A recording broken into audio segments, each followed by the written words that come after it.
भक्तों, आज शुक्रवार के दिन मैं आप सभी को सुनाने जा रही हूँ शुक्रवार व्रत की पौराणिक कथा। प्रेम से बोलिए जय माता दी। लाखों की जनसंख्या को अपने में समेटे कुशीनगर एक महानगर था। जैसे कि अन्य महानगरों की जीवनचर्या होती है, वैसा ही कुछ यहाँ भी था। यानी बुराई अधिक, अच्छाई कम, पाप अधिक, पुण्य कम। इसी कुशीनगर में हरिवंश नामक एक सद्गृहस्थ अपनी पत्नी दामिनी के साथ सुखी संपन्न जीवन गुजार रहा था। दोनों ही बड़े नेक और संतोषी स्वभाव के थे। धार्मिक कार्य अनुष्ठानों में उनकी अपार श्रद्धा थी। दुनियादारी से उनका कोई विशेष लेना देना नहीं था। अपने में ही मगन गृहस्थ की गाड़ी खींचे चले जा रहे थे दोनों। किसी ने ठीक ही कहा है, संकट और अतिथि की आने के लिए कोई समय निर्धारित नहीं होता। कुछ ऐसा ही हुआ दामिनी के साथ। जब उसका पति हरिवंश न जाने कैसे बुरे लोगों की संगत में फंस गया और घर गृहस्थी से उनका मन उचट गया। देर रात शराब पीकर घर आना और गाली गलौज तथा मारपीट करना उसका नित्य का नियम सा बन गया था। जुए, राटे, रेस तथा वैश्यगमन जैसे बुरे कर्म भी कुसंगति के बदौलत उसके पल्ले पड़ गए। धन कमाने की तीव्र लालसा ने हरिवंश की बुद्धि हर ली और उसको अच्छे बुरे का भी ज्ञान न रहा। घर में जो कुछ भी था सब उसके दुर्व्यसनों की भेंट चढ़ गया। जो लोग पहले उसका सम्मान करते थे अब उसे देखते ही रास्ता बदलने लगे। भूखमरी की हालत में भिखमंगों के समान उनकी स्थिति हो गई। लेकिन दामिनी बेहद संयमी और आस्थावान तथा संस्कारी स्त्री थी। ईश्वर पर उसे अटल विश्वास था। वह जानती थी कि यह सब कर्मों का फल है। दुख के बाद सुख तो एक दिन आना ही है। अचानक एक दिन दोपहर के समय द्वार पे हुई दस्तक की आवाज सुनकर दामिनी की तंद्रा भंग हुई। अतिथि सत्कार के भय मात्र से उसकी अंतर आत्मा कांप उठी, क्योंकि घर में अन्न का एक दाना भी नहीं था जो अतिथि की सेवा में अर्पित किया जा सकता। फिर भी संस्कारों की ऐसी प्रबलता थी कि उसका मन अतिथि सत्कार को उद्धत हो उठा। उसने उठकर द्वार खोला, देखा सामने एक दिव्य पुरुष खड़ा था। बड़े बड़े घुंघराले श्वेत केश, चेहरे को ढके हुए लहराती दाढ़ी, गेरुए वस्त्रों का आवरण पहने उसके चेहरे से तेज टपक पड़ रहा था। आंखों मानो अमृत सी वर्षा कर रही थी। उस दिव्य पुरुष को देखकर दामिनी को अपार शांति का अनुभव हुआ और वह उसे देखते ही समझ गई कि आगत वास्तव में कोई पहुंचा हुआ सिद्ध महात्मा है। उसके मन में अतिथि के प्रति गहन श्रद्धा के भाव उमड़ पड़े और वह उसे सम्मान सहित घर के भीतर ले गई।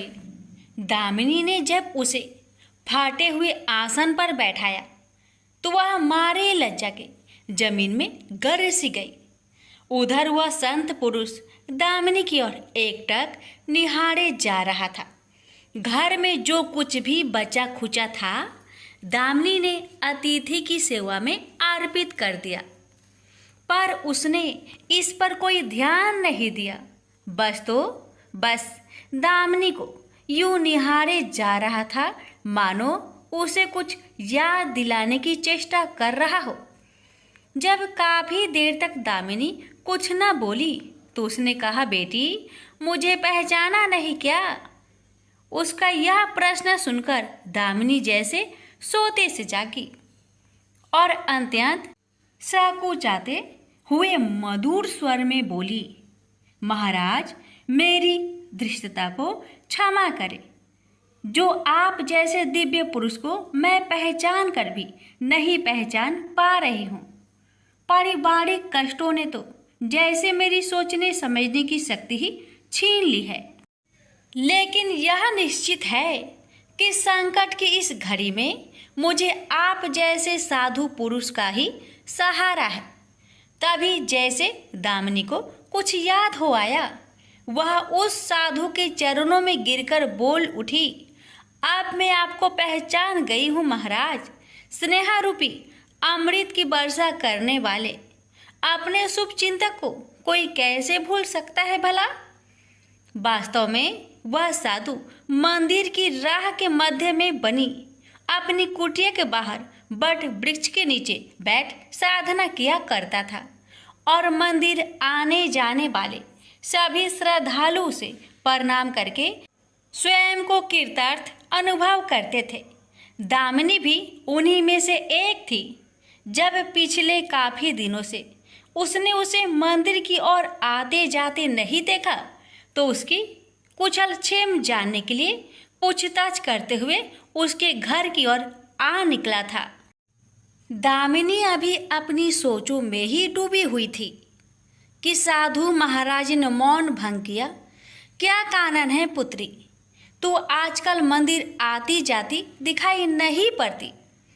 तुझे जो भी कष्ट है मुझे बता, शायद मैं तेरी कुछ सहायता कर सकूं। व्यक्ति दुखों के बोझ तले दबा हो तो ऐसे में सहानुभूति के दो बोल ही काफी होते हैं। दामिनी भी खुद पर संयम नहीं रख पाई और बिलख कर रोने लगी। तभी वह साधु वात्सल्यपूर्ण स्वर में बोला, मन छोटा करने से समस्या हल नहीं होगी। सुख दुख तो एक गाड़ी की दो पहियों के समान है, इनका आना जाना तो जिंदगी भर लगा ही रहता है। अपना दुख किसी को बता देने से मन हल्का हो जाता है। कुछ देर चुप रहने के बाद दामिनी ने बोलना शुरू किया, महाराज, सर्व सुखों से भरपूर था मेरा घर। कन कन में खुशियों का नित्य होता था। पति भी नेक और ईमानदार थे। सदा जीवन उच्च विचार की आधारशिला पर टिकी थी। हमारी गृहस्थी रुपए पैसे की भी कोई कमी नहीं थी। सुबह शाम घर में ईश्वर वंदना होती थी। लेकिन अचानक न जाने किसकी नज़र लग गई, हमारा भाग्य हमसे रूठ गया। मेरे पति कुछ संगति में फंसकर अपना सब कुछ गवा बैठे। अब तो ऐसा लगता है जैसे साया भी साथ छोड़कर जाने को तैयार बैठा है। भिखारियों से भी बदतर स्थिति हो गई है हमारी। दामिनी की करुण व्यथा सुनकर साधु का हृदय हाहाकार कर उठा। वह द्रवित स्वर में बोल उठा, बेटी, कर्म का लिखा तो भोगना ही पड़ता है। तुम्हारे कष्टों का भी कर्मों से नाता है। लेकिन तुम चिंता ना करो, सब कुछ पहले जैसा हो जाएगा। दुख के बाद ही सुख आता है। दुख सहे बिना सुख की सच्ची अनुभूति हो ही नहीं सकती। तुम माँ लक्ष्मी के प्रति श्रद्धा जारी रखो। सबका उद्धार करने वाली प्रेम का छलकता सागर है माँ लक्ष्मी। अपने भक्तों पर सदैव उनकी कृपा दृष्टि रहती है। तुम संपूर्ण आस्था के साथ माँ वैभव लक्ष्मी का व्रत करना शुरू करो। तुम्हारी साधना अवश्य रंग लाएगी। दामिनी एक संस्कारी स्त्री थी। धर्म कर्म में उसकी अगाध आस्था थी। माँ वैभव लक्ष्मी के व्रत की बात सुनकर उसका चेहरा दमक उठा। बोली, महाराज, यदि इस व्रत को करने से मेरे परिवार पर आई विपदा टल सकती है तो मैं इसे जरूर करूँगी। आप मुझे बताएं कि इस व्रत को कब और कैसे किया जाता है। साधु महाराज दामिनी की भक्ति भावना देखकर प्रसन्न होकर बोले, बेटी, सारे जगत का कल्याण करने वाली माँ वैभव लक्ष्मी के व्रत की विधि में जन कल्याण तुम्हें बता रहा हूँ। प्रत्येक शुक्रवार को यह व्रत किया जाता है। सर्वप्रथम जितने शुक्रवार को यह व्रत करना हो उसका संकल्प लेकर माँ वैभव लक्ष्मी को मन ही मन प्रणाम करें। स्नान आदि से निवृत्त होकर स्वच्छ धवल वस्त्र पहनकर पूरब दिशा की ओर मुख करके आसन पर बैठे। सामने एक चौकी पर चावल की एक ढेरी लगाकर उस पर पानी से भरा कलश स्थापित करें जो तांबे का होना चाहिए। कलश को कटोरी से ढक दे और उस कटोरी में कोई भी स्वर्ण भूषण रखे। सोना ना हो तो चांदी का आभूषण रखे, वह भी पास ना हो तो रुपए का सिक्का भी काम दे सकता है। शुद्ध घी का दीपक तथा अगरबत्ती जलाए और मन ही मन पूर्ण श्रद्धा के साथ माँ वैभव लक्ष्मी का जाप करते रहे। श्री यंत्र माँ लक्ष्मी का प्रिय यंत्र है, उसे सत सत नमन करें। श्री यंत्र उपलब्ध ना हो तो पुस्तक में दिए उसके स्वरूप से काम चल जाएगा। साथ ही माँ वैभव लक्ष्मी के सभी स्वरूप को नमस्कार करें। इनकी सभी छवियां पुस्तक में दी गई होगी। कटोरी में रखे गहने या रुपए पर हल्दी, कुमकुम तथा अक्षत अर्पित करें। कोई भी मिष्टान प्रसाद के रूप में रखे संभव ना हो पाए तो गुड़ या शक्कर से भी काम चल सकता है। फिर श्रद्धापूर्वक माँ की आरती करके 14 बार प्रेम सहित बोले, जय माँ वैभव लक्ष्मी। माँ वैभव लक्ष्मी मेरी मनोकामना पूरी करे, ऐसा संकल्प लेकर सच्चे मन से माँ से विनती करे। प्रसाद बांटे और स्वयं भी ग्रहण करे। दिन में एक बार स्वास्तिक भोजन करे। यदि संभव हो तो उपवास रखे। पूजा में रखा गहना या रुपए लाल कपड़े में लपेटकर सुरक्षित रख ले। यह आगे आने वाले शुक्रवार को पूजा में काम आएगा। कलश में भरा जल तुलसी के पौधे को समर्पित कर दे तथा अक्षत पंछियों को आहार स्वरूप डाले। ऐसी शास्त्रोक्त विधि से व्रत करने वाले को शीघ्र फल मिलता है। साधु महाराज के मुख रविंद से यह वृत्तांत सुन दामिनी पुलकित हो उठी। उनके चरण स्पर्श कर उत्साहित स्वर में बोली, अब लगे हाथ उद्यापन की विधि भी बता दे महाराज। इसके बिना तो व्रत अधूरा ही रह जाएगा। अवश्य बेटी, कहकर साधु महाराज उद्यापन की विधि बताने लगे।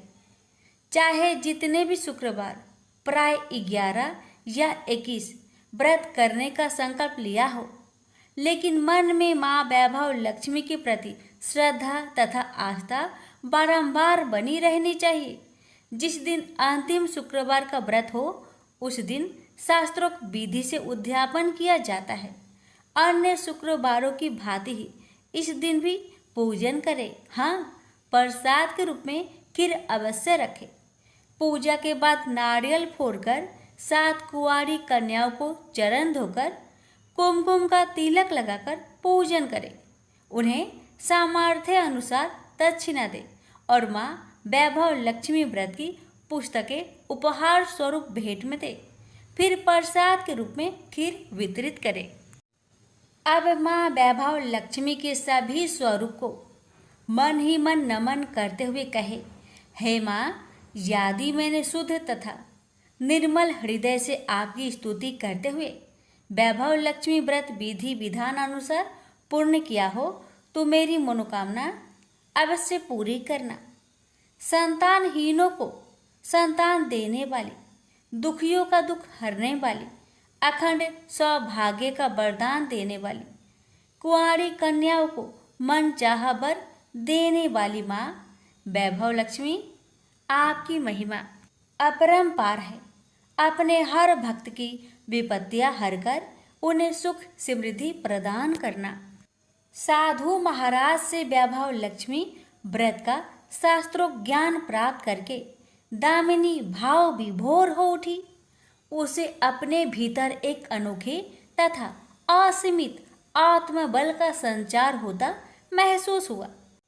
उसने भी माँ वैभव लक्ष्मी के 21 व्रत आते शुक्रवार से शुरू करने का संकल्प लेकर साधु महाराज को आदर सहित विदा किया और मन ही मन माँ वैभव लक्ष्मी का स्तुति गान करने लगी। 2 दिन बाद ही शुक्रवार आ गया। उससे पहली रात दुखों की मारी दामिनी ठीक से सो भी ना सकी।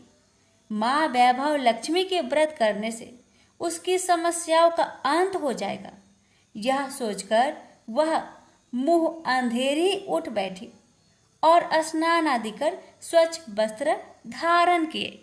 आसन पर पूर्व दिशा की ओर मुंह करके दामिनी ने अपने सम्मुख रखी चौकी पर चावल की छोटी सी ढेरी बनाकर उस पर तांबे का कलश रखा।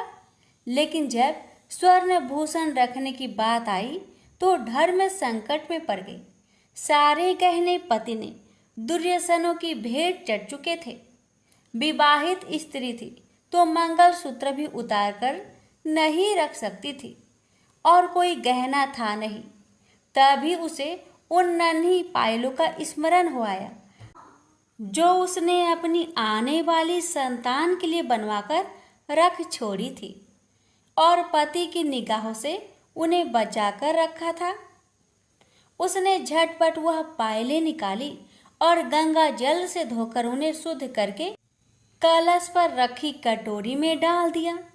डिब्बे की तली में से बची खुची शक्कर निकालकर उसे प्रसाद के रूप में रखा और विधि अनुसार व्रत किया। सर्वप्रथम उसने अपने पति को प्रसाद दिया। आने वाला पूरा सप्ताह बड़े ही हंसी खुशी से बीता। बात बात पर झल्ला उठने वाला उसका पति अपेक्षाकृत शांत तथा संयत रहा। कोई मारपीट तथा कलेश घर में नहीं हुआ।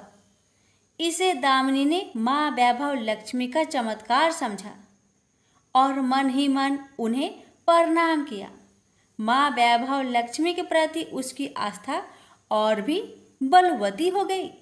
इसी प्रकार शास्त्रोक्त विधि से दामिनी ने 20 शुक्रवार के व्रत पूरे कर लिए। इस बीच कई परिवर्तन हुए थे। उसका पति कुसंगति छोड़कर सीधी राह पर आ गया था और उसका कामकाज भी जमने लगा था। घर में यदि किसी चीज की बहुतायत नहीं थी तो कमी भी नहीं रह गई थी। यह सब माँ वैभव लक्ष्मी के चमत्कार और दामिनी की आस्था तथा विश्वास का परिणाम था। 21वें शुक्रवार को व्रत का उद्यापन करना था। साधु महाराज के वचन अब भी मानो दामिनी के कानों में गूंज रहे थे। उनकी बताई विधि के अनुसार ही दामिनी ने शास्त्रोक्त विधि से उद्यापन किया। 7 कुंवारी कन्याओं को भोजन कराकर दक्षिणा दी। आसपास की सौभाग्यवती स्त्रियों में प्रसाद तथा माँ वैभव लक्ष्मी व्रत कथा की पुस्तकें वितरित की। माँ वैभव लक्ष्मी के हर स्वरूप को प्रणाम किया और कहा, आपकी महिमा निराली है माँ। आपने मेरे सारे दुख हर लिए, मेरी सभी मनोकामनाएं पूर्ण कर दी। मेरा उजड़ा घर फिर से बस गया। मेरा यह नया जीवन आप ही की देन है माँ। मैं आजीवन आपकी पूजा अर्चना करूंगी और दूसरों को भी आपकी महिमा से अवगत कराकर वैभव लक्ष्मी के व्रत रखने के लिए प्रेरित करूंगी। बोलो जय माँ वैभव लक्ष्मी, आपकी सदा ही जय हो। एक बुढ़िया माई थी। उसके 7 लड़के थे। 6 कमाने वाले थे और एक निकम्मा था, कमाता कुछ नहीं था। बुढ़िया माई अपनी 6 बेटों के लिए भोजन बनाती थी और उनको भोजन कराती और उनसे जो कुछ जूठन बचती वह 7वें बेटे को देती थी। एक दिन 7वां बेटा अपनी पत्नी से बोला, देखो मेरी माँ को मुझ पर कितना प्रेम है। वह बोली, क्यों नहीं, सबका जो जूठा तुमको खिलाती है। वह बोला, ऐसा नहीं हो सकता। मैं जब तक अपनी आंखों से ना देख लूं, मैं मान नहीं सकता कि मेरी माँ मेरे साथ ऐसा कर सकती है। कुछ दिन बाद त्योहार आया। घर में 7 प्रकार के भोजन और चूरमे के लड्डू बने। अब सबसे छोटे लड़के ने यानी कि 7वें लड़के ने अपना सिर दुखने का बहाना बनाया और पतला चादर ओढ़कर रसोई घर में सो गया, ये देखने के लिए कि मेरी माँ मुझे जूठे भोजन देती है या फिर बनाई हुई ताजी भोजन देती है। लड़का झूठ मूठ का सोने के नाटक करके रसोई घर में सोया हुआ है। वह पतले चादर के अंदर से सब कुछ देख रहा था। तभी 6 भाई भोजन करने आए। उसने देखा माँ ने उनके लिए सुंदर आसन बिछाया, नाना प्रकार की रसोई परोसी और आग्रह करके उन्हें जिमाया और वह देखता रहा। अब 6 भाइयों ने भोजन करके उठा। तब माँ ने क्या किया कि उनकी बची हुई भोजन, जूठी भोजन थालियों में से इकट्ठा करके सभी लड्डुओं के टुकड़ों को उठाकर एक लड्डू बनाया और सभी जूठन को साफ करके बुढ़िया ने अपने सबसे छोटे लड़के को पुकारा, बेटा 6 भाई भोजन करके चले गए, अब तू ही बाकी है, उठ और खाना खा ले। तब वह बेटा कहने लगा, माँ मुझे आज भूख नहीं लगा है, मुझे भोजन नहीं करना, मैं अब जहाँ नहीं रहूंगा, मैं परदेश चला जाऊंगा। अपने बेटे की बातें सुन माँ ने कहा, बेटा तू कल जाना चाहता है ना, कल क्यों जाएगा, तुम आज ही चला जा। तब बेटा बोला, हाँ माँ मैं आज ही चला जा रहा हूँ। यह कहकर वह घर से निकल गया। चलते समय पत्नी की याद आई। वह गौशाला में उपले थाप रही थी। वहां जाकर वह बोला, हम जावे परदेश, आवेंगे कुछ काल, तुम रहियो संतोष से, धर्म अपनो पाल। पत्नी बोली, जाओ पिया आनंद से, हमरो सोच हटाए, राम भरोसे हम रहे, ईश्वर तुम्हें सहाय। 2 निशानी आपन, देख धरो में धीर, सुधी मती हमारी, बिसारियो रखियो मन गंभीर। पति बोला, मेरे पास तो कुछ नहीं, यह अंगूठी है, सुले और अपनी कुछ निशानी मुझे भी दे। पत्नी बोली, मेरे पास क्या है, यह गोबर से भरा हाथ। यह कहकर पति की पीठ पर गोबर के हाथ की थाप मार दी। अब पति चल दिया। चलते चलते दूर देश पहुंचा। वहां एक साहूकार की दुकान थी। वहां जाकर कहने लगा, भाई मुझे नौकरी पर रख लो। साहूकार को जरूरत थी तो वह बोला, रह जाओ। लड़के ने पूछा, तनख्वाह क्या दोगे? तो साहूकार ने कहा, तुम्हारा काम देखकर तब हम दाम देंगे। साहूकार की नौकरी मिली। वह सुबह 7 बजे से 10 बजे तक नौकरी करने लगा। कुछ दिनों में दुकान का सारा लेन देन, हिसाब किताब, ग्राहकों को माल बेचना, सारा काम करने लगा। साहूकार के 7-8 नौकर थे। वे सब चक्कर खाने लगे। यह तो बहुत होशियार बन गया है। सेठ ने भी काम देखा और 3 महीने में ही उसे आधे मुनाफे का हिस्सेदार बना लिया। वह कुछ वर्ष में ही नामी सेठ बन गया और मालिक सारा कारोबार उस पर छोड़कर चला गया। इधर पति की अनुपस्थिति में उसकी पत्नी को सास ससुर दुख देने लगे। सारी गृहस्थी का काम करा के उसे लकड़ी लेने जंगल में भेजते हैं। इस बीच घर के आटे से जो भूसी निकलती उसकी रोटी बनाकर रख दी जाती और उसके साथ ही फूटे नारियल की नारेली में पानी। एक दिन वह लकड़ी लेने जा रही थी। रास्ते में बहुत सी स्त्रियां संतोषी माता की व्रत करते दिखाई दी। वह लड़की खड़ी होकर कथा सुनने लगी और पूछा, बहनों तुम किस देवता की व्रत करती हो और उसके करने से क्या फल मिलता है? यदि तुम इस व्रत का विधान मुझे समझाकर कहोगी तो मैं तुम्हारा बड़ा एहसान मानूंगी। तब उनमें से एक स्त्री बोली, सुनो बहन, यह संतोषी माता का व्रत है। इसके करने से निर्धनता, दरिद्रता का नाश होता है और जो कुछ मन में कामना हो सब संतोषी माता की कृपा से पूरी होती है। तब उसने उससे व्रत की विधि पूछी। वह भक्तिनी स्त्री बोली, 1.25 आने का गुड़, चना लेना, इच्छा हो तो 5.25 आने का लेना या फिर 1.25 रुपए का भी सहूलियत के अनुसार लाना।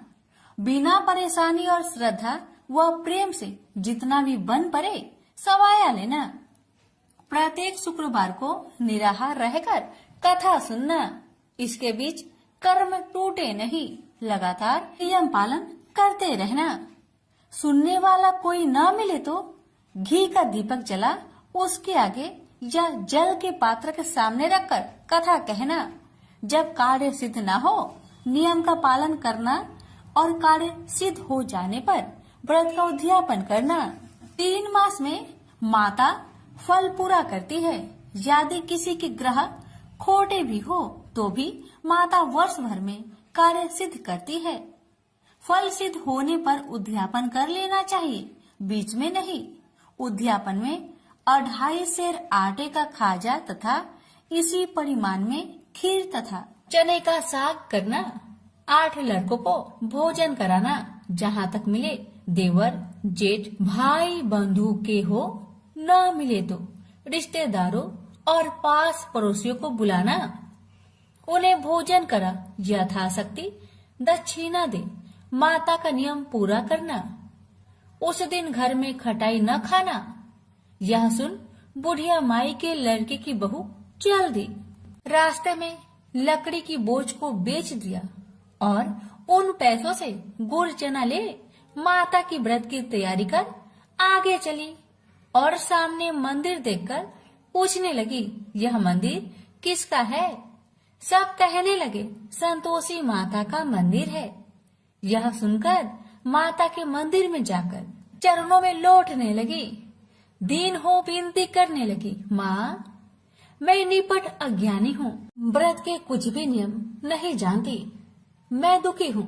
हे माँ जगत जननी मेरा दुख दूर कर, मैं तेरी शरण में आई हूँ।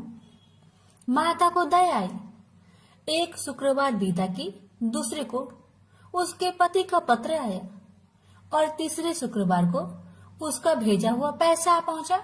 यह देख जेठ जेठानी मुंह से रोकने लगी। लड़के ताने देने लगे। काकी के पास पत्र आने लगे, रुपया आने लगा। अब तो काकी की खातिर बढ़ेगी। बेचारी सरलता से कहती, भैया कागज आवे रुपया आवे, हम सब के लिए अच्छा है। ऐसा कहकर आंखों में आंसू भरकर संतोषी माता के मंदिर में आ मातेश्वरी के चरण में गिरकर रोने लगी। माँ मैंने तुमसे पैसा कब मांगा है माँ? मुझे पैसे से क्या काम है माँ? मुझे तो अपने सुहाग से काम है। मैं तो अपने स्वामी के दर्शन मांगती हूँ माँ। तब माता ने प्रसन्न होकर कहा, जा बेटी तेरा स्वामी आएगा। यह सुनकर खुशी से बावली होकर घर जा पहुंची, अपना काम काज करने लगी। अब संतोषी माँ विचार करने लगी, इस भोली पुत्री को मैंने कह तो दिया कि तेरा पति आएगा, लेकिन कैसे? वह तो इसे सपने में भी याद नहीं करता। उसे याद दिलाने को मुझे ही जाना पड़ेगा। इस तरह माता जी उस बुढ़िया के बेटे के पास जा सपने में प्रकट हो कहने लगी, साहूकार के बेटे तुम सो रहा है या जागता है? वह कहने लगा, माता मैं सोता भी नहीं जागता भी नहीं, कहो क्या आज्ञा है? माता कहने लगी, तेरे घर बार कुछ है कि नहीं? वह बोला, मेरे पास सब कुछ है माँ। माँ बाप है, पत्नी है, क्या कमी है माँ? माँ बोली, भोले पुत्र तेरी पत्नी घोर कष्ट उठा रही है, तेरे माँ बाप उसे परेशान कर रहे हैं, वह तेरे लिए तरस रही है, तू उसकी सुधि ले।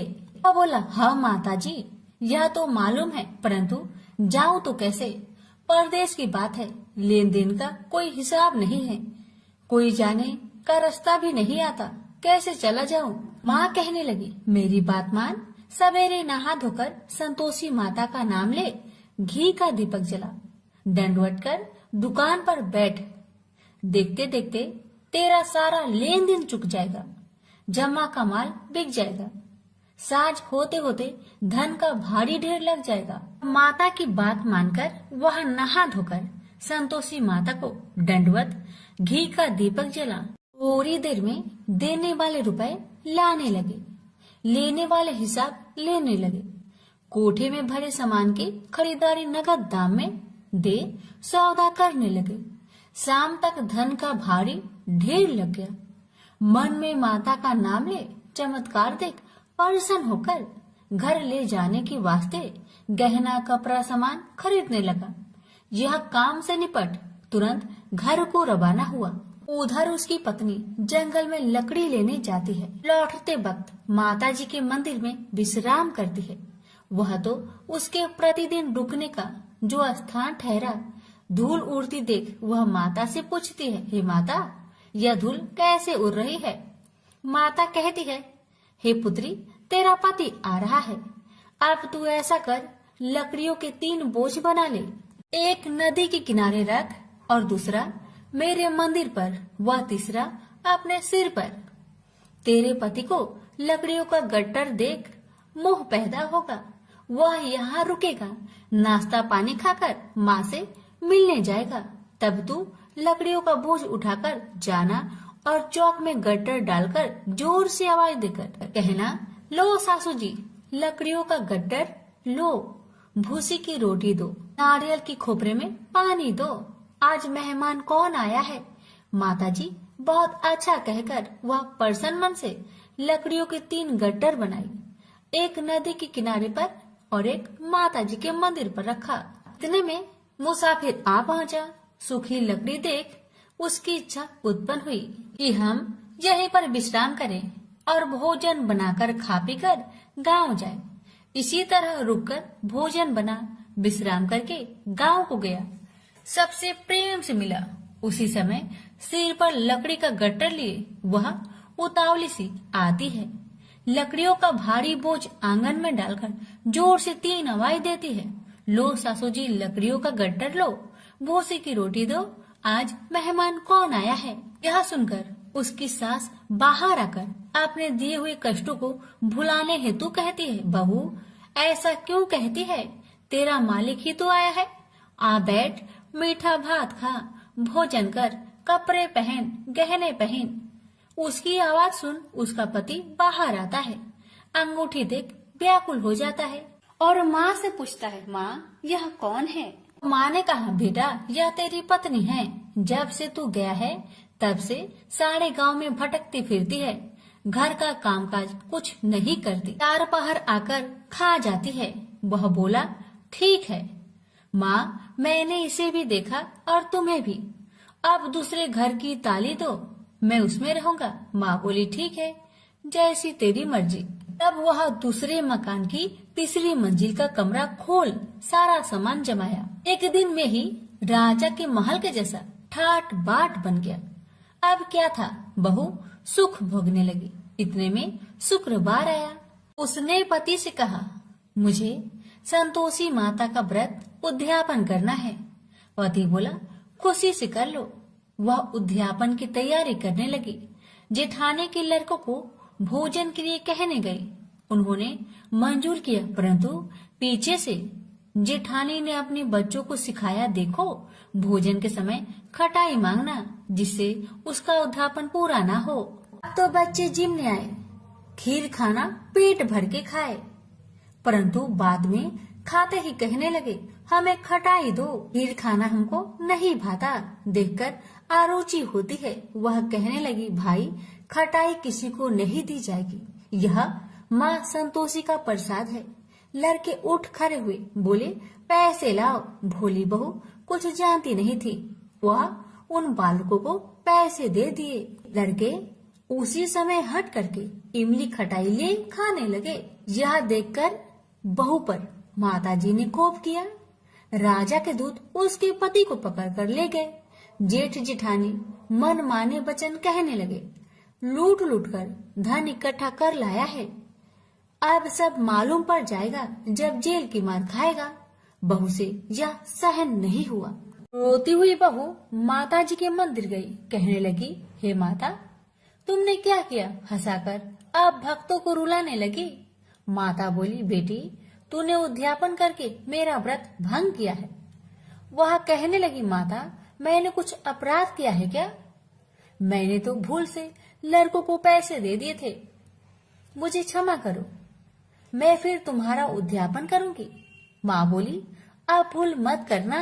माँ कहती है, अब भूल नहीं होगी, अब बतलाओ वो कैसे आएंगे। माँ बोली, जा पुत्री, तेरा पति तुझे रास्ते में आता मिलेगा। वह निकली, राह में पति आता मिला। वही पूछी, कहाँ गए थे? वह कहने लगा, इतना धन जो जमाया है उसका टैक्स राजा ने मांगा था, वह भरने गया था। वह प्रसन्न हो बोली, भला हुआ, अब घर को चलो। कुछ दिन बाद फिर शुक्रवार आया। फिर वह बोली, मुझे माता का उद्यापन करना है। पति ने कहा, करो पत्नी। फिर जेठ के लड़कों को भोजन को कहने गई। ठानी ने एक दो बातें सुनाई, सब लड़कों को सिखाने लगी, तुम सब लोग पहले ही खटाई मांगना। लड़के भोजन से पहले कहने लगे, हमें खीर नहीं खाना, हमारा जी बिगड़ता है, कुछ खटाई खाने को दो। वह बोली, खटाई किसी को नहीं मिलेगा, आना हो तो आओ। वह ब्राह्मण के लड़के को लाकर भोजन कराने लगी। यथाशक्ति दक्षिणा की जगह एक एक फल उन्हें दिया। संतोषी माता प्रसन्न हुई।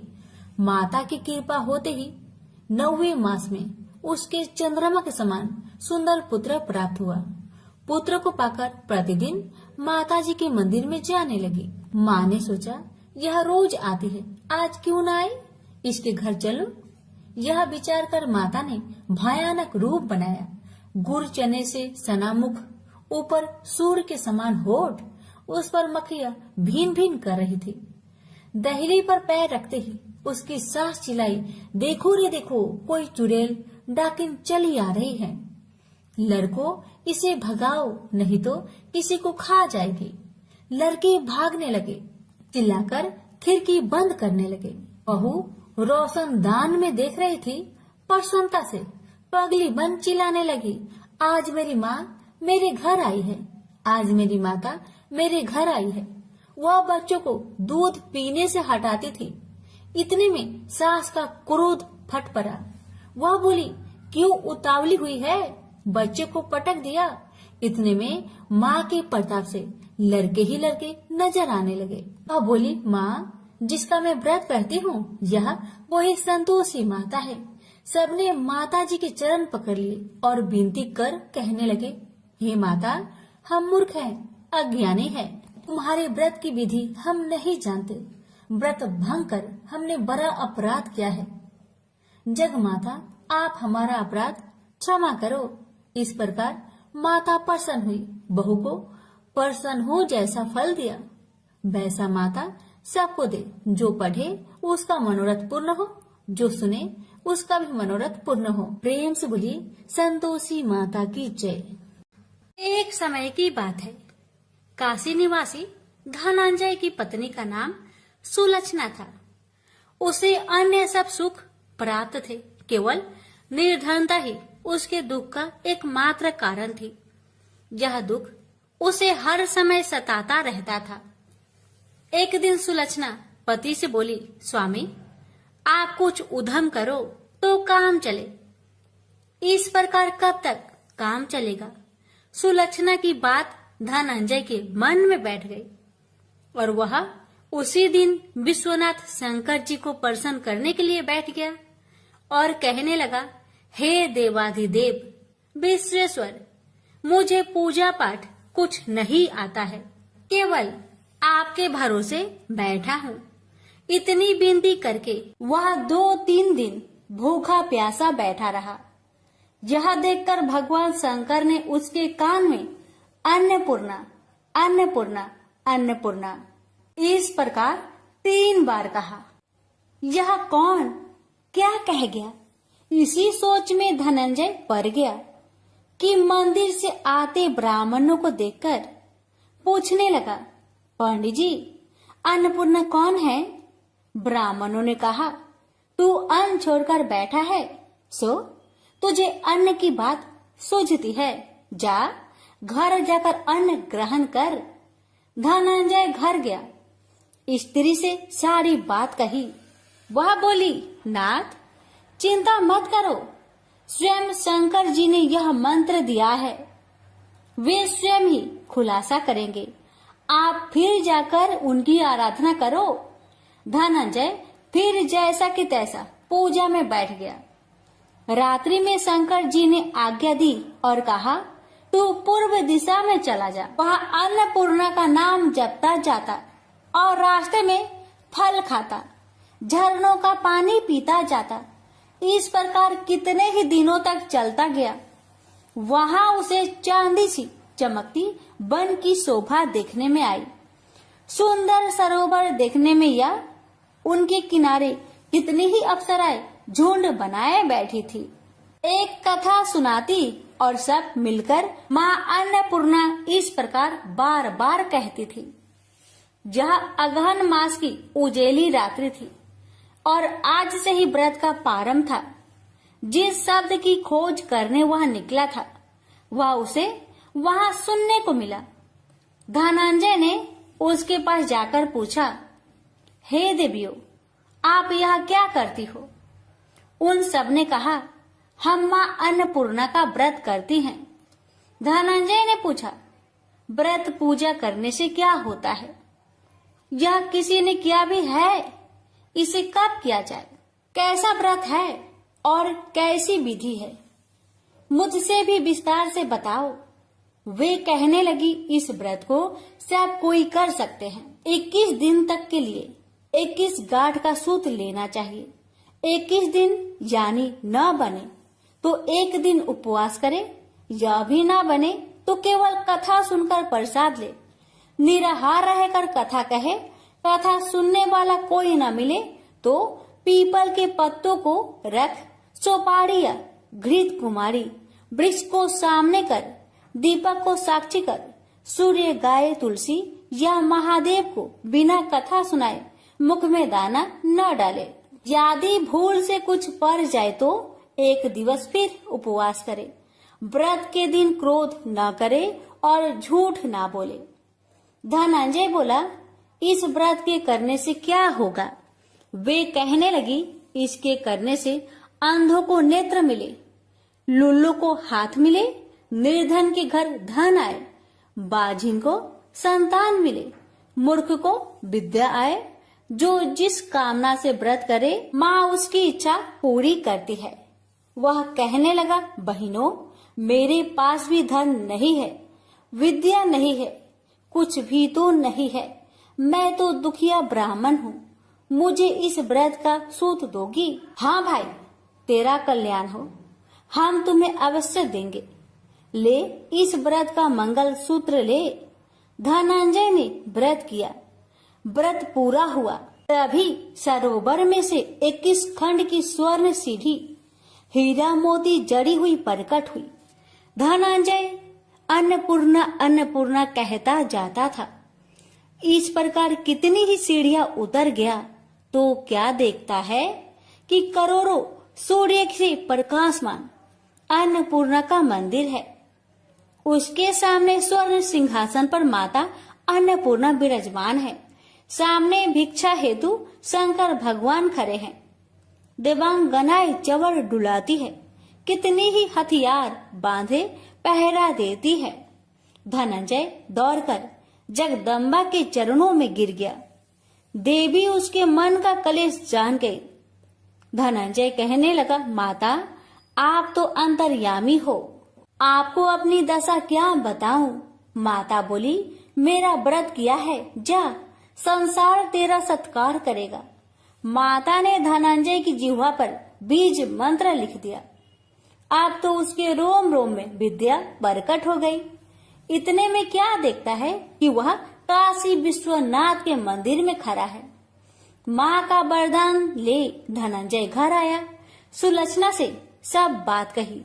माता जी की कृपा से उसके घर में संपत्ति उमड़ने लगी। छोटा सा घर बहुत बड़ा गिना जाने लगा। जैसे शहद के छत्तों में मक्खियां जमा होती है, उसी प्रकार अनेक सगे संबंधी आकर उसकी बड़ाई करने लगे। कहने लगे, इतना धन और इतना बड़ा घर, सुंदर संतान नहीं हो तो इस कमाई का कौन भोग करेगा? सुलक्षणा से संतान नहीं है, इसलिए तुम दूसरा विवाह करो। अनिच्छा होते हुए भी धनंजय को दूसरा विवाह करना पड़ा और सुलोचना को सौत का दुख उठाना पड़ा।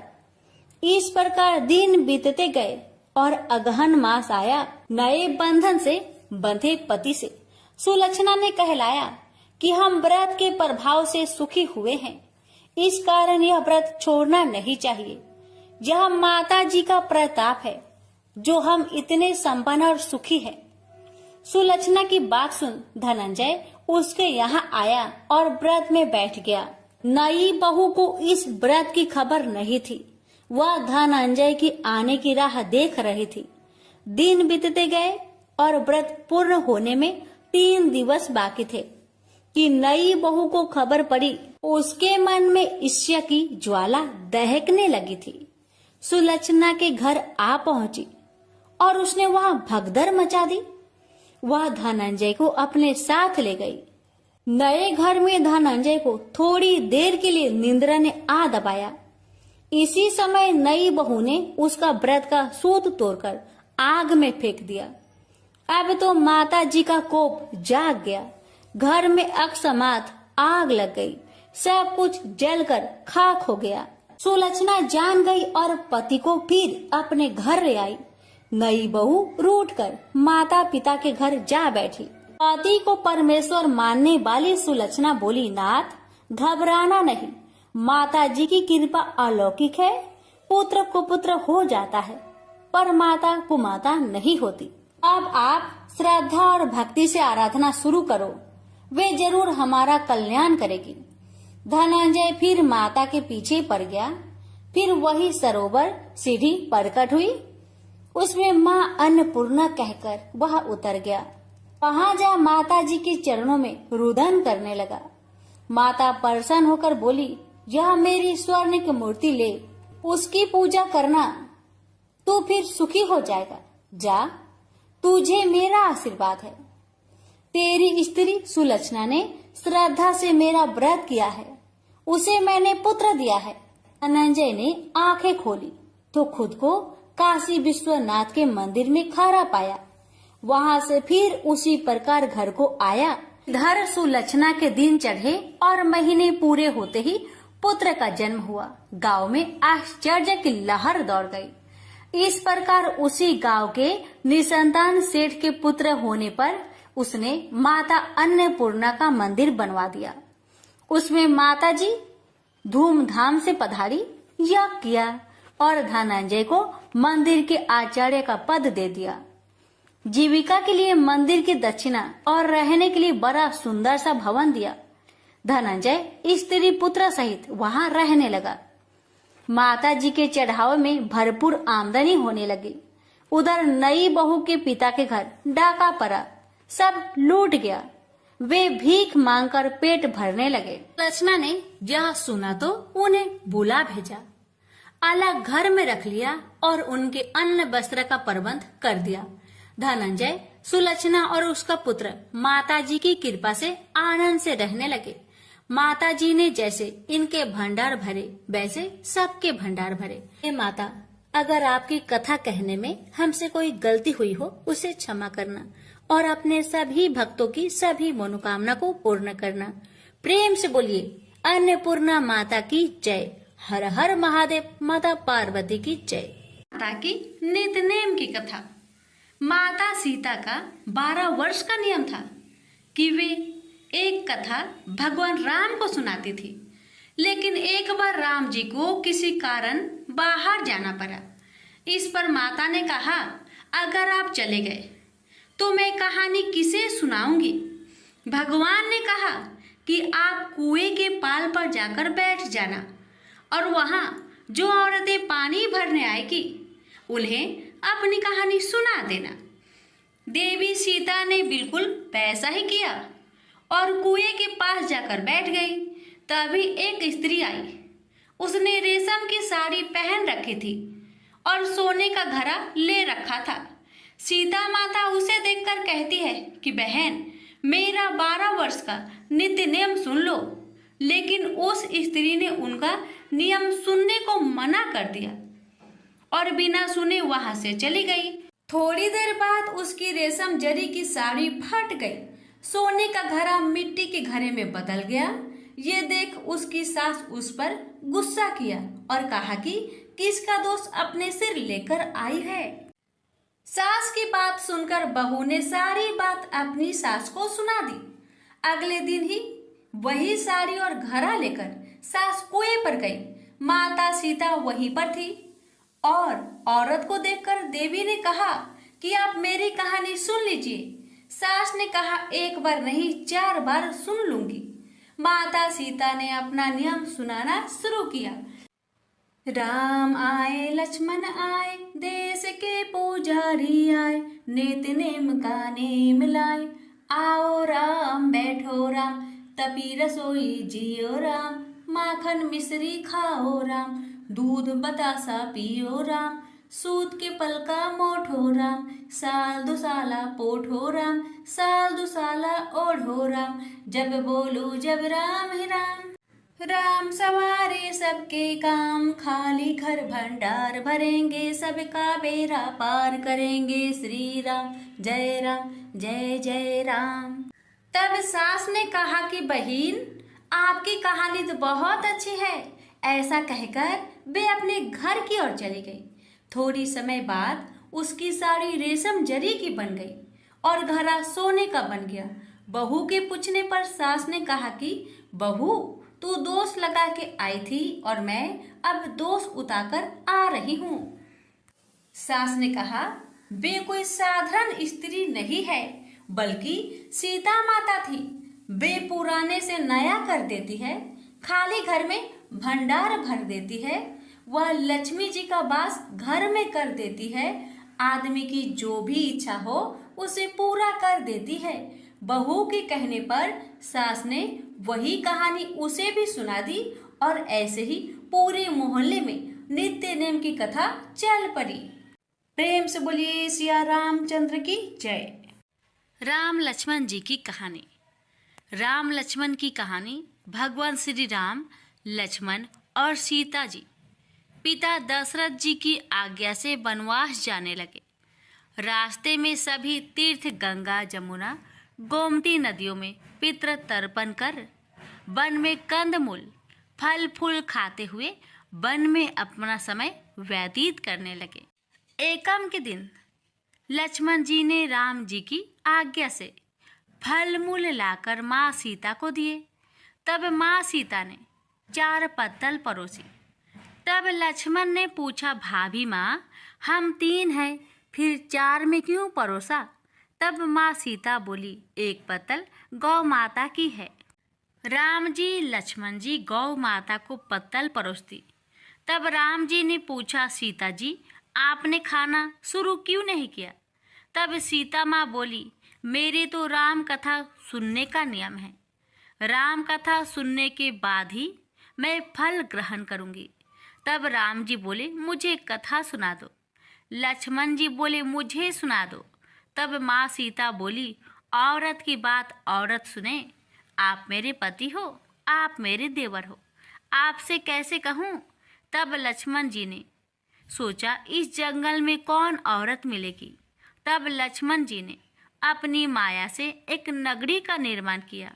उस नगरी में सब सुख सुविधाएं से युक्त थी। उस नगरी में सब चीजें सोने की थी, इसलिए नगरी का नाम सोन नगरी रखा। सभी नगर निवासियों को घमंड हो गया। उस नगरी में कोई गरीब नहीं था। जब सीता जी कुएं पर पानी लेने गई और पानी हारिनों से राम राम किया तो कोई नहीं बोली।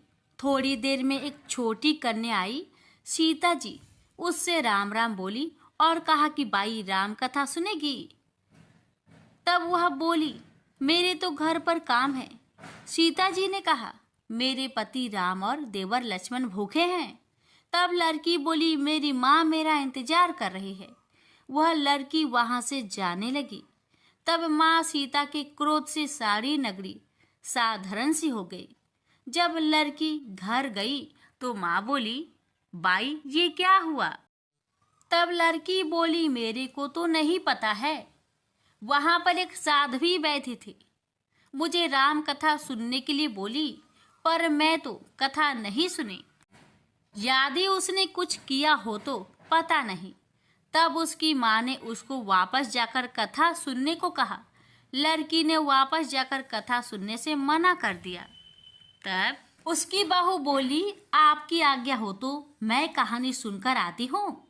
जब बहू कुएं पर गई तो पानी भरे और खाली करे। तब सीता जी ने कहा, आपके घर पर कुछ काम नहीं है क्या? तब वह बोली, माता जी मैं तो सारा काम करके आई हूँ। तब माँ सीता बोली, तू मुझे माँ कहकर बुलाई, यदि तुझे समय हो तो मेरी राम कहानी सुन लोगी? तब वह बोली, माता जी कहानी सुनाओ, मैं प्रेम से कहानी सुनूंगी। चंदन चौकी मोतिया हार, राम कथा माहड़े हिड़बिड़ो आधार। राम कथा सुनाऊं, राम ने मनाऊं, राम कहे तो परदेश में जाऊं। सीता जी ने कहा, हे भाई तूने मेरी मृत्यु लोक में मदद करी, भगवान तेरी स्वर्ग लोक में रक्षा करेंगे। सीता जी ने राम कथा सुनाई। बाई ने कथा सुनी। आओ राम बैठो राम, जल भर झाड़ी लाई राम। केलारी दातून लाई राम, ठंडा जल भर लाई राम। संपाडो पदरावो राम, जकलैया टोपी ललाई राम। करा किलंगी लाई राम, स्वर्ण सिंहासन लाई राम। तापर आप बिराजो राम, झालड़ टिकारा लाई राम। शंख ध्वनि गरनाऊ राम, हिडिबे हीरा शोभे राम। निरखता मन मोहे राम, चरण शरण में आई राम। शरण आपरी ले लयो राम, माखन मिश्री लाई राम। माखन मिश्री आरोगो राम, दूध भर कटोरी लाई राम। मेवा चिरंजी परोसू राम, खाती मीठी चाखा राम। चरखो फरखो आरोगो राम, रूच रूच भोग लगाऊं राम। जो भावे सो ले लो राम, जल भर झाड़ी लाई राम। अभी आचमन कर ल्यो राम, रे श्याम गमछा लायो राम। हाथ मुँह पोछ लियो राम, पुष्पासु सेज बिछाऊ राम। अंतरिया छिड़काऊ राम, हिगलू डोलिया डलाऊ राम। सीता जी चरण दबावे राम, सुख भर सेज पोढ़ो राम। हजार पंखा ढोलू राम, थामे राम महा में राम। रोम रोम में राम ही राम, घट घट माया विराजो राम। मुख में तुलसी बोलो राम, खाली मिजाज काई काम। जब बोलो जब राम ही राम, बोलो पंछी राम राम। पूर्ण होवे मंगल काम। राम कथा पूर्ण हुई तो सीता जी ने कहा, हे भाई तूने मेरी राम कथा सुनी, मेरी सहायता की। राम जी लक्ष्मण को जिमाया है, भगवान तेरी भी रक्षा करेंगे, तुझे स्वर्ग का सुख मिलेगा। सीता माता ने उपहार स्वरूप अपने गले का हार दे दिया। जब वह घर गई तो उसके मटका सब सोने के हो गए। सासू जी ने कहा, ये सब तू कहाँ से लाई? मैं माँ सीता से राम कथा सुनी, ये इसी का फल है। सासू जी ने कहा, प्रतिदिन राम कथा सुनाना। बाई को राम कथा सुनते हुए बहुत दिन हो गए। अब उसने माँ सीता से पूछा, इसका उद्यापन विधि बतलाओ। तब सीता जी ने कहा, 7 लड्डू लाना, 1 नारियल लाना, उसके 7 भाग करना। 1 भाग मंदिर में चढ़ाना, जिससे मंदिर बनावे जितना फल होता है। 1 भाग सरोवर के किनारे गाड़ देना, जिससे सरोवर खुदवाने जितना फल होता है। 1 भाग भागवत गीता पर चढ़ाना, जिससे भागवत गीता पाठ करवाने जितना फल होगा। 1 भाग तुलसी पर चढ़ाना, जिससे तुलसी विवाह जितना फल होगा। 1 भाग कवाड़ी कन्या को देवे, जिससे कन्या विवाह जितना फल होगा। 1 भाग सूरज भगवान को चढ़ाना, जिससे 33 करोड़ देवी देवता को भोग लगाने जितना फल होगा। अब उसने विधि पूर्वक उद्यापन कर दिया।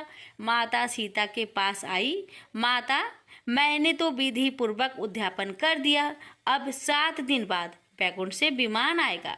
गांव के सारे लोग एकत्र हो गए और पूछने लगे कि बाई तूने ऐसा कौन सा धर्म पुण्य किया? गीता भगवत गीता के पाठ किए, हमें भी बताओ। तब बाई ने कहा, मैंने तो माता सीता से प्रतिदिन राम कथा सुनी और नियम से उद्यापन किया। तब समस्त ग्रामीण राम कथा सुनने की जिद करने लगे। तब बाई राम कथा कहने लगी और सब नर नारी सुनने लगे।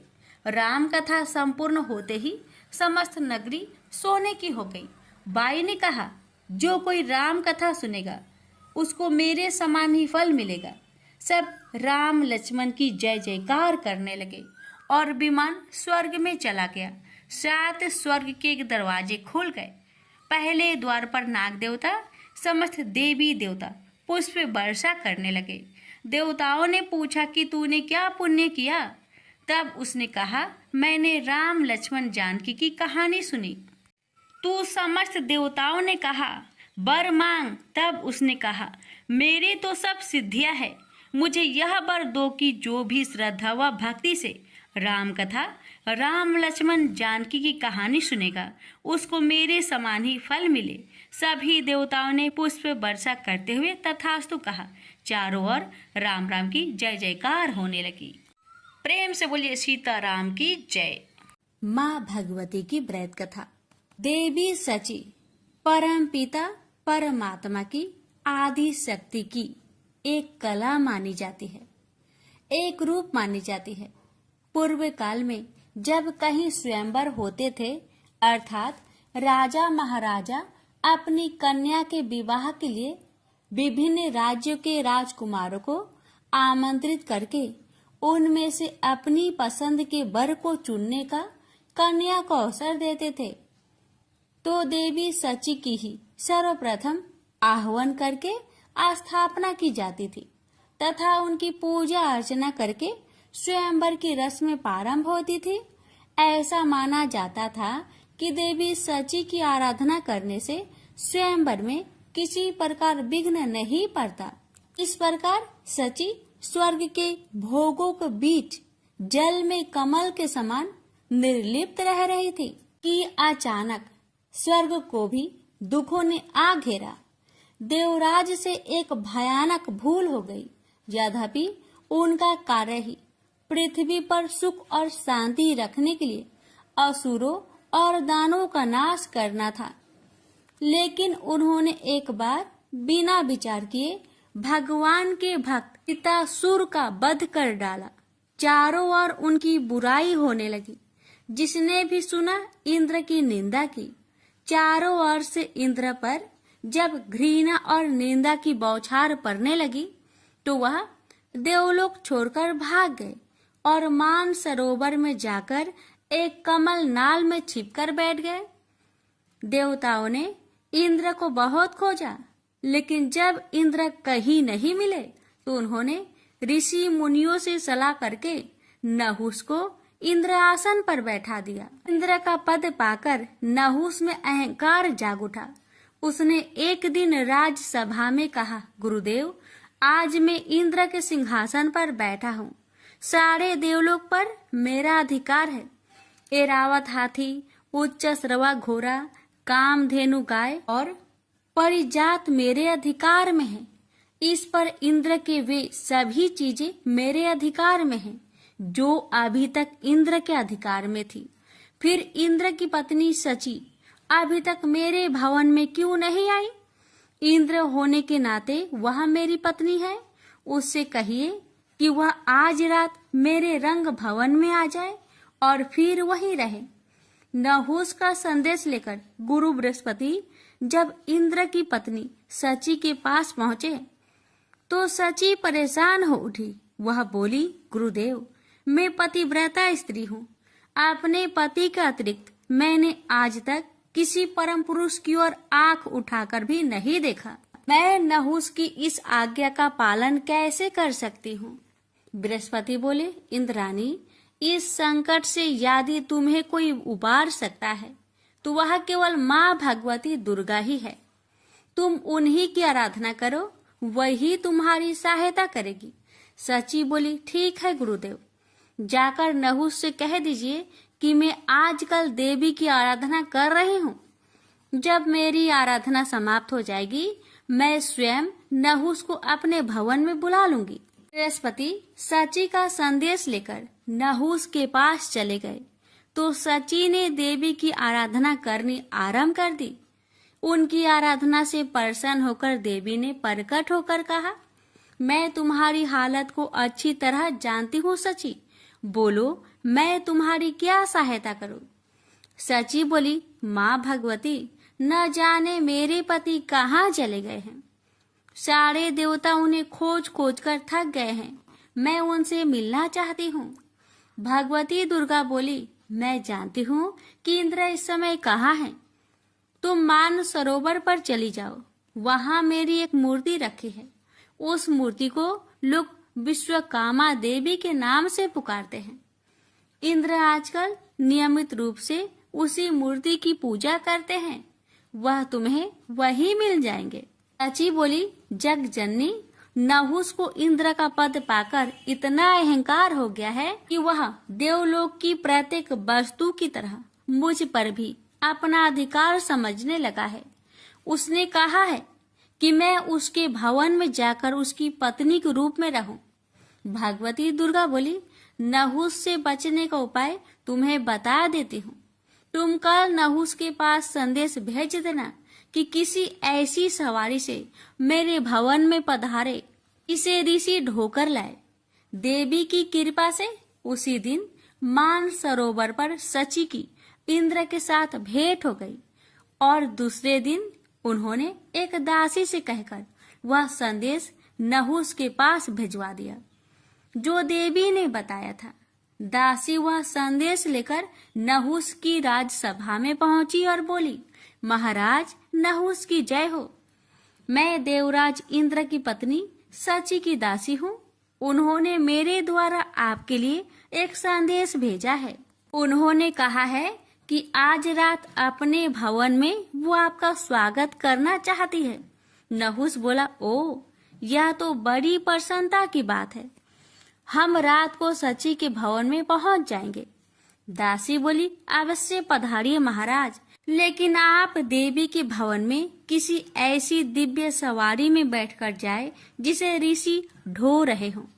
दासी के जाने के बाद नहुस ने सभी ऋषि मुनियों को बुलाकर कहा, आप सब लोग मेरी बात ध्यान से सुनिए। मैं आजकल इंद्र लोक ही क्या, समूचे विश्व का स्वामी हूँ। जिस तरह इंद्र का राज्य और समस्त चल अचल संपत्ति का स्वामी मैं हूँ, उसी तरह पहले इंद्र की पत्नी सची ने भी मुझे अपना पति स्वीकार कर लिया है। ऋषि बोले, यह आप क्या कह रहे हैं महाराज? विश्वास नहीं होता। सची जैसी साध्वी स्त्री ऐसा कैसे कर सकती है? नहुस बोला, आपको विश्वास करना ही पड़ेगा, क्योंकि अभी अभी एक दासी ने मुझे आकर बताया है कि पिछले इंद्र की पत्नी सची ने मुझे पति के रूप में स्वीकार कर लिया है। ऋषि बोले, यह आप क्या कह रहे हैं महाराज? विश्वास नहीं होता। सची जैसी साध्वी स्त्री ऐसा कैसे कर सकती है? नहुस बोला, आपको विश्वास करना ही पड़ेगा, क्योंकि अभी अभी एक दासी ने मुझे आकर बताया कि पिछले इंद्र की पत्नी सची ने मुझे पति के रूप में स्वीकार कर लिया है और कहा है कि मैं ऐसी दिव्य सवारी में सवार होकर सची के भवन में पहुंचूं जिसे ऋषि ढो रहे हों। ऋषि बोले, ऐसी भला कौन सी सवारी है जिसे ऋषि ढोते हैं? हमने तो आज तक ऐसी सवारी नहीं देखी। नहुस बोला, ऐसी सवारी पालकी होती है। आप लोग उसे कहारों के स्थान पर अपने कंधों पर ढोकर ले चलेंगे। मैं इंद्र हूँ। आपको मेरी इस छोटी सी आज्ञा का पालन हर हालत में करना होगा। नहुस की इस आज्ञा को सुनकर ऋषियों को बहुत बुरा लगा। जी चाहा कि नहुस को श्राप दे दे, लेकिन अचानक उनके मन में माँ भगवती ने एक नई भावना जगा दी। उन सभी ने सोचा कि नहुस के सर्वनाश के दिन निकट आ गए हैं, इसलिए उन्हें शांत रहना चाहिए। नहुस ने बड़ी बेचैनी से शाम की प्रतीक्षा की। शाम होते ही उसने ऋषि मुनियों को बुला लिया और एक खुली हुई पालकी में जा बैठा। ऋषियों ने पालकी के दोनों ओर निकले डंडे उसके कंधों पर रख लिए और सची के भवन की ओर चल दिए। ऋषियों ने कभी कंधों पर बोझ ढोया न था, अतः पालकी के डंडों और बोझ के कारण 4 कदम चलते ही उनके कंधे में दर्द होने लगा था, इसलिए उन्हें कदम बढ़ाने में तकलीफ होने लगी। नहुस तो उतावला हो रहा था। उसने पालकी को शीघ्रता के साथ ले जाने के लिए कहा। बेचारे वृद्ध ऋषि जैसे तैसे पालकी को और तेज ले जाने लगे, परंतु नहुस को अभी संतोष नहीं हुआ। ने कोरों से ऋषियों को पीटना प्रारंभ किया।